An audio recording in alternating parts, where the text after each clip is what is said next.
Hello everyone, welcome back to our YouTube channel APC academy. आज 3 दिसंबर 2023 को HP TET arts का exam conduct करवाया गया और इस वीडियो के अंदर हम डिस्कस कर रहे हैं साइकोलॉजी क्वेश्चंस के बारे में। तो साइकोलॉजी में 30 क्वेश्चंस के पूछे गए थे और 30 क्वेश्चंस में से हम डिस्कस कर रहे हैं सीरीज बी। यहाँ पर सीरीज बी का रहेगा। क्वेश्चन आपके सेम रहते हैं, क्वेश्चन का अरेंजमेंट जो है वो चेंज किया जाता है हर सीरीज में। तो हमारे पास फर्स्ट क्वेश्चन था, which factor refer to an individual ability to acquire and apply knowledge. वो एबिलिटी कौन सी है जहां पर हम एक्वायर और नॉलेज को क्या करते हैं, अप्लाई करते हैं। तो यहाँ पर 4 ऑप्शन आपके पास दिए गए थे। जो राइट ऑप्शन आपके पास रहेगा वो रहेगा आपका इंटेलिजेंस। इंटेलिजेंस मींस बुद्धि। नेक्स्ट क्वेश्चन है हमारे पास क्वेश्चन नंबर 2 इस सीरीज के अंदर। तो क्वेश्चन नंबर 2 पूछा गया था, two factor theory of intelligence is given by. बहुत ही फेमस थ्योरी है। तो two factor theory of intelligence को दिया गया है चार्ल्स स्पीयरमैन के द्वारा। पूरा नाम है चार्ल्स स्पीयरमैन और यहाँ पर सिंपल दिया था हमें स्पीयरमैन। इन्होंने जो है वो कौन सी थ्योरीज दी है, वो हमारे इंटेलिजेंस के अंदर इन्होंने दिया है गिलफर्ड ने एसवाई मॉडल, थॉरनडाइक ने दिया है ट्रायल एंड एरर थ्योरी और स्किनर ने दिया है ऑपरेंट कंडीशनिंग थ्योरी के बारे में। तो हमारे पास जो राइट ऑप्शन था वो क्या था आपके पास, स्पीयरमैन।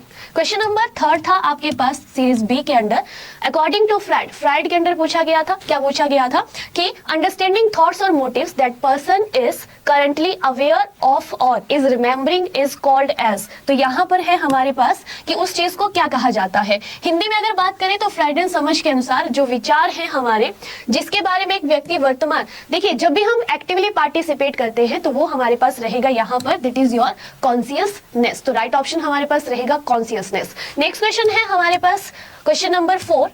क्वेश्चन नंबर 4 पूछा गया था, optical functional state of development is called. देखिए यहाँ पर हमारे अकॉर्डिंग जो है वो राइट आंसर रहेगा हमारे पास, हमारे अकॉर्डिंग जो आंसर रहेगा वो रहेगा आपका डेवलपमेंट। लेकिन यहाँ पर हमने इसे स्टार मार्क किया है। फाइनल आंसर के अकॉर्डिंग यहाँ पर हम देखेंगे कि राइट ऑप्शन जो है वो क्या रहने वाला है, optical functional state of development को क्या कहा जाता है। नेक्स्ट क्वेश्चन है यहाँ पर हमारे पास that is your question number 5, maturation changes occurs in a fairly predictable sequence and continue until. कहां तक कंटिन्यू रहता है ये हमारे पास, तो यहाँ पर हमारे पास जो राइट ऑप्शन रहेगा वो रहेगा हमारा एडल्टहुड। एडल्टहुड तक जो है वो मैच्योरेशन हमारी क्या रहती है, कंटिन्यू रहती है। तो right option is your B option, that is your adulthood, Hindi में कहेंगे वयस्क।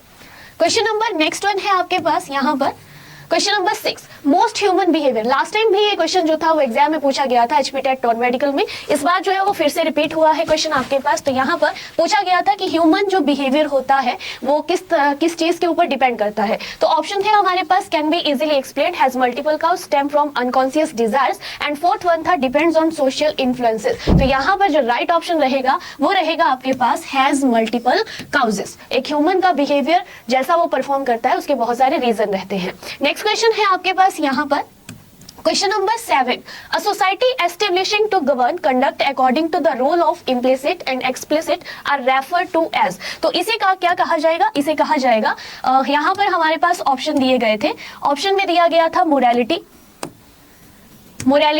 कल्चर, कन्वर्सन और नॉर्म्स। तो यहाँ पर जो राइट ऑप्शन रहेगा वो रहेगा हमारा मापदंड जिन्हें कहा जाता है, मानदंड जिन्हें कहा जाता है। हिंदी में क्या पूछा था कि हमारे जो अनुसार आचरण को नियंत्रित करने के लिए जो स्थापित करता है उसे क्या कहा जाता है। तो राइट ऑप्शन रहेगा हमारे पास D option, that is known as norms. Next question है हमारे पास यहाँ पर question number 8, which of the following is an acquired trade. जिसे एक्वायर करना पड़ता है वो ट्रेड कौन सा है। तो यहाँ पर 4 ऑप्शन दिए गए थे हमारे पास, जो है हमारे पास आई कलर जो है वो इनहेरिटेड है, आपका ब्लड टाइप भी इनहेरिटेड है। जिसे एक्वायर करना पड़ेगा दैट इज योर हाइट। तो यहाँ पर height is the right option. Height भी मैक्सिमम हमारा थोड़ा सा इनहेरिटेड रहता है, लेकिन इसे हम इन्वायरमेंट के अकॉर्डिंग क्या हो जाता है, इन्फ्लुएंस होता है जब, तो बच्चे की एडोलेसेंस में क्या होती है, हाइट इंक्रीज होना होती है। तो यहाँ पर एक्वायर्ड ट्रेड के अंदर जो राइट ऑप्शन रहेगा वो रहेगा आपका height, it mean size of body.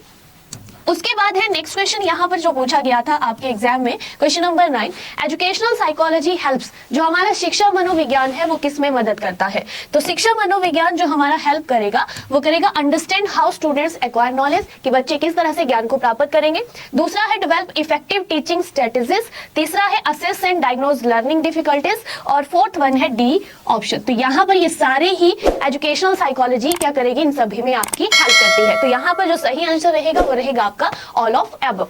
Next question जो यहाँ पर पूछा गया था आपका question number 10, for Skinner development is the result of. Skinner development के अंदर जो रिजल्ट आपके पास पूछे गए थे, तो देखिएगा स्किनर की थ्योरी जब दी गई थी तो वहां पर उन्होंने एक कंपोनेंट प्रेजेंट किया था शेपिंग। तो यहाँ पर जो राइट ऑप्शन रहेगा वो रहेगा आपका continuous shaping process. Continuous shaping process Hindi में आ जाएगा एक सतत आकार देने की प्रक्रिया। क्वेश्चन नंबर 11 है आपके पास यहाँ पर, ऑपरेंट कंडीशनिंग एम्स टू। लक्ष्य क्या है ऑपरेंट कंडीशनिंग का? Condition what kind of behaviour, किस बिहेवियर को क्या करेगी वो कंडीशन करेगी। तो यहाँ पर हमारे पास 4 ऑप्शन अवेलेबल थे, जिनमें आपके पास पूछा था reflexes, emitted response, only thoughts and feelings, और लास्ट वन है रिस्पोंडेंट। तो यहाँ पर जो राइट ऑप्शन रहेगा आपके पास that is your emitted responses is the right answer. Next question है आपके पास यहाँ पर, from an interaction of physical and psychological factor. जब फिजिकल और साइकोलॉजिकल फैक्टर्स के बीच में इंटरेक्शन होगा तो वो आपका जो इलनेस होगी, इलनेस जब बीमार है और इलनेस का इफेक्ट दोनों के ऊपर पड़ रहा है, फिजिकल के ऊपर भी और साइको के ऊपर भी, तो उस टर्म को क्या कहा जाएगा। तो यहाँ पर हमारे पास 4 ऑप्शन दिए गए थे, चारों में से जो राइट ऑप्शन रहेगा वो रहेगा आपका साइकोसोमेटिक। ठीक है, साइको का मतलब हो गया मनो और सोमेटिक हो गया आपका फिजिकल, जिसे हिंदी में कहा गया है मनोदैहिक कहा गया है। तो राइट ऑप्शन होगा यहाँ पर हमारे पास B option is the right answer. Next question है हमारे पास यहाँ पर, we can define intelligence as. अभी नॉन मेडिकल का टेट जो हुआ था उसमें भी ये क्वेश्चन एग्जाम में पूछा गया था। ठीक है, तो यहाँ पर ध्यान रखिएगा कि intelligence is defined as an ability to think abstractly and learn from experiences. तो option number 1 is the right answer. यहां पर हमारे पास रहेगा option number 1 is the right answer. इसे क्या कहा जाएगा? इंटेलिजेंस कहा जाएगा। नेक्स्ट क्वेश्चन है हमारे पास यहां पर question number 40, the primary goal of educational psychology. जो प्राइमरी गोल है एजुकेशनल साइकोलॉजी का वो क्या है? तो यहाँ पर जो राइट ऑप्शन आपके पास रहेगा that is your facilitate learning and development. Learning और डेवलपमेंट को क्या करना है? फैसिलिटेट करना है, वो एजुकेशनल साइकोलॉजी का प्राइमरी गोल है।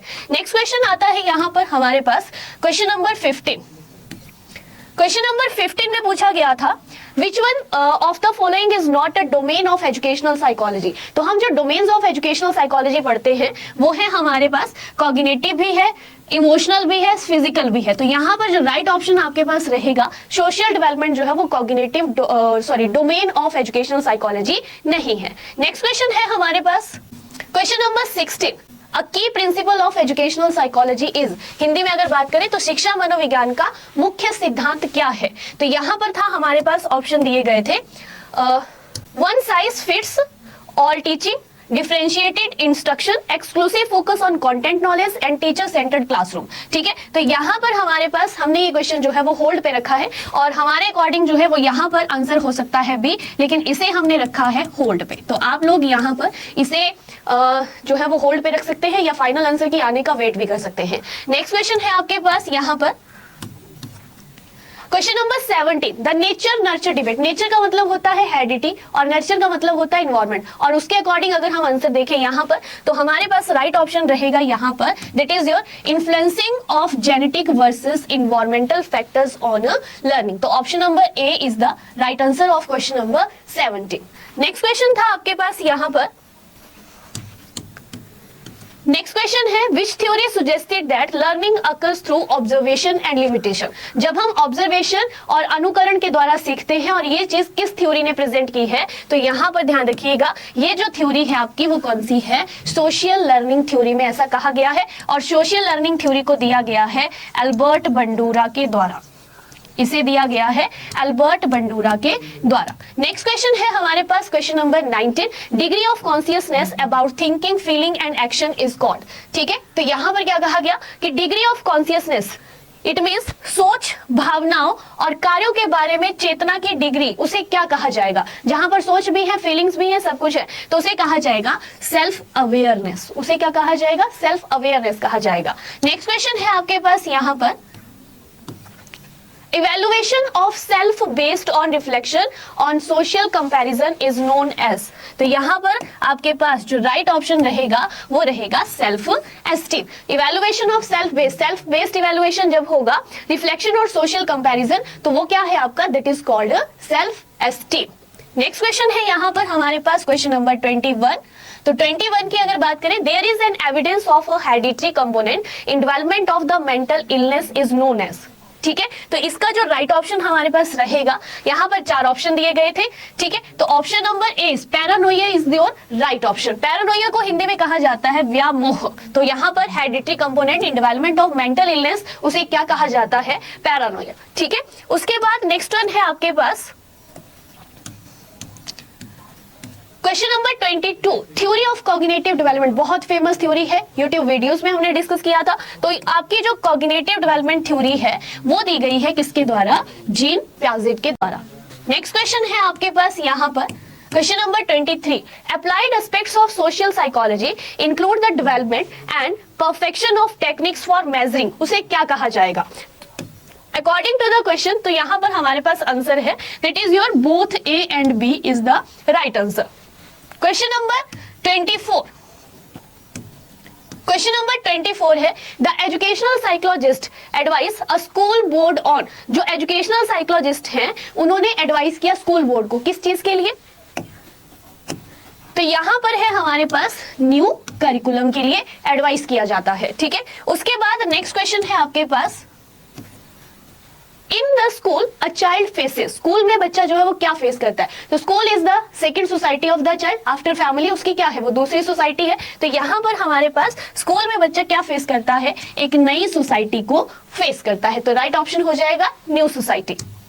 नेक्स्ट क्वेश्चन है आपके पास यहाँ पर question number 26, the concept of zone of proximal development, बहुत इंपॉर्टेंट क्वेश्चन जो हमने थ्योरीज के अंदर पढ़ा था अपनी क्लासेस के अंदर। तो यहाँ पर है हमारे पास कि ये जो जोन ऑफ प्रॉक्सिमल डेवलपमेंट है ये टर्म किसके द्वारा दी गई है, लेव वाइगोत्स्की के द्वारा दी गई है, तो राइट ऑप्शन रहेगा option number A Lev Vygotsky. Question number 27, educational psychology is relevant to, ठीक है, educational psychology is relevant to, शैक्षिक मनोविज्ञान प्रासंगिक है, classroom teachers, school administration, parents and care givers, and fourth one is your all of above. तो according to the option यहाँ पर जो आपके पास रहेगा वो रहेगा डी ऑप्शन, लेकिन ये भी हमने होल्ड पे रखा है क्योंकि यहाँ पर अब हम वेट कर रहे हैं अपनी आंसर की का कि वो हमारे पास किस तरह के आंसर जो है वो यहाँ पर प्रोवाइड करेंगे, लेकिन मेरे अकॉर्डिंग जो यहाँ पर सही आंसर रहेगा वो रहेगा आपका ऑल ऑफ एबव।